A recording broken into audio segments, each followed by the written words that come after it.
Europe 1, La France bouge. Carole Ferry.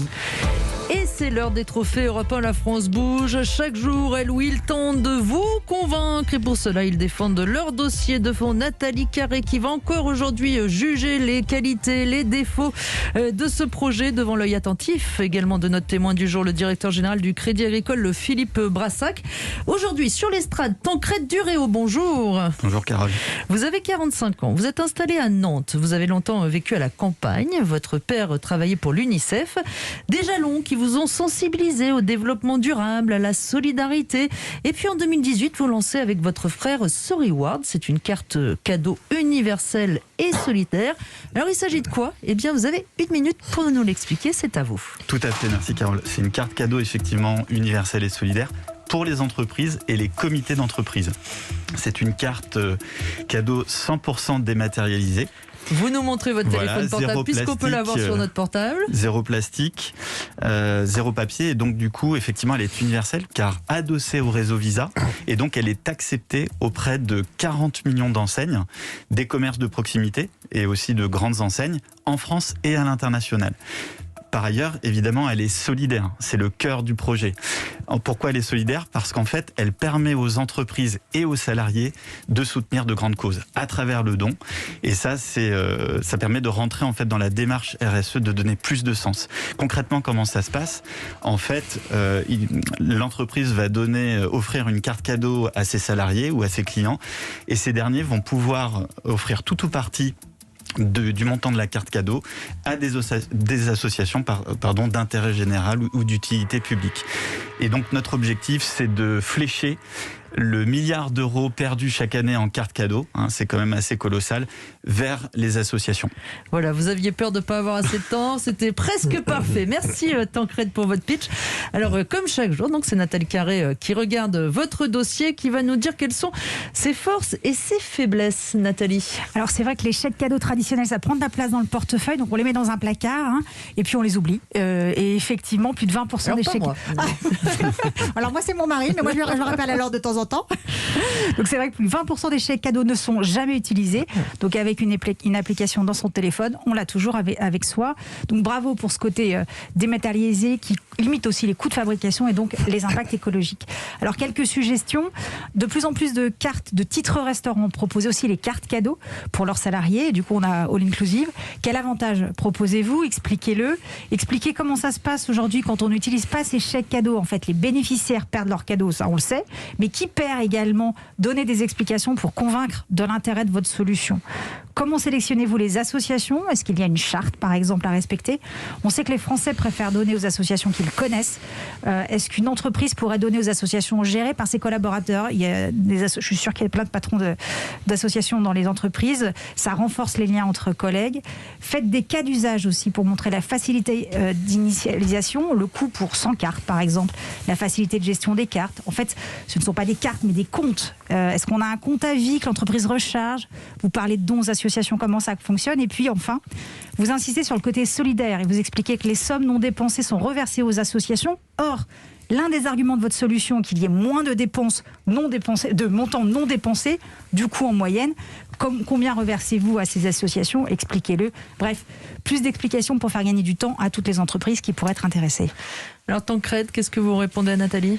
Alors, en fait, aujourd'hui, effectivement, on essaie de concilier le meilleur de la fintech, de l'expérience utilisateur au niveau de la carte cadeau et la solidarité. Vous l'avez dit, effectivement, aujourd'hui, il existe de plus en plus de cartes sous forme de titres resto, par exemple, dématérialisées. Nous, ce qu'on propose, effectivement, c'est cette même expérience, mais à travers une carte cadeau, qui peut aussi bien s'adapter en interne, puisqu'elle répond à des besoins de récompense de salariés, mais aussi en externe.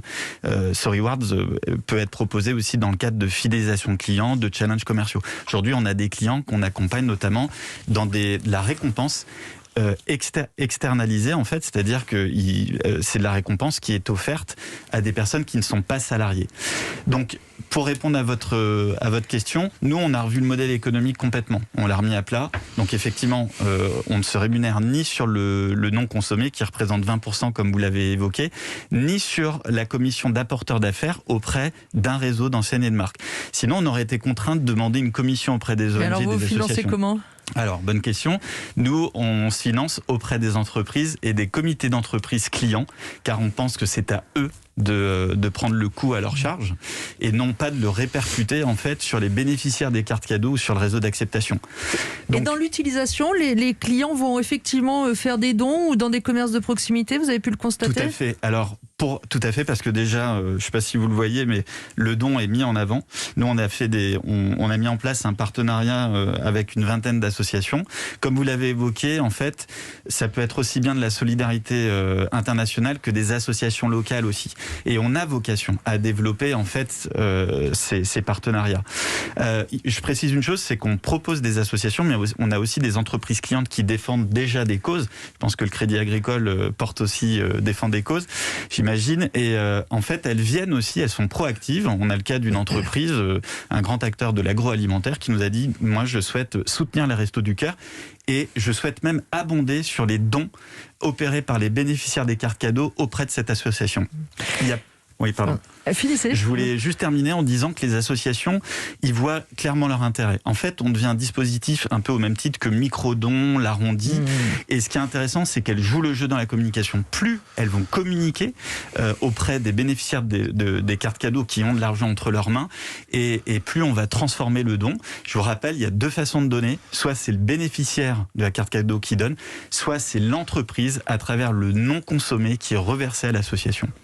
Philippe Brassac, directeur général du Crédit Agricole, vous en pensez quoi ? C'est un peu un nouveau moyen de paiement que nous propose moi, je trouve surtout que c'est un régal d'écouter ça, parce que quand on dit de temps en temps que la finalité d'une entreprise, c'est d'entreprendre et donc de participer au progrès matériel de la société par l'innovation, souvent on croit que c'est théorique.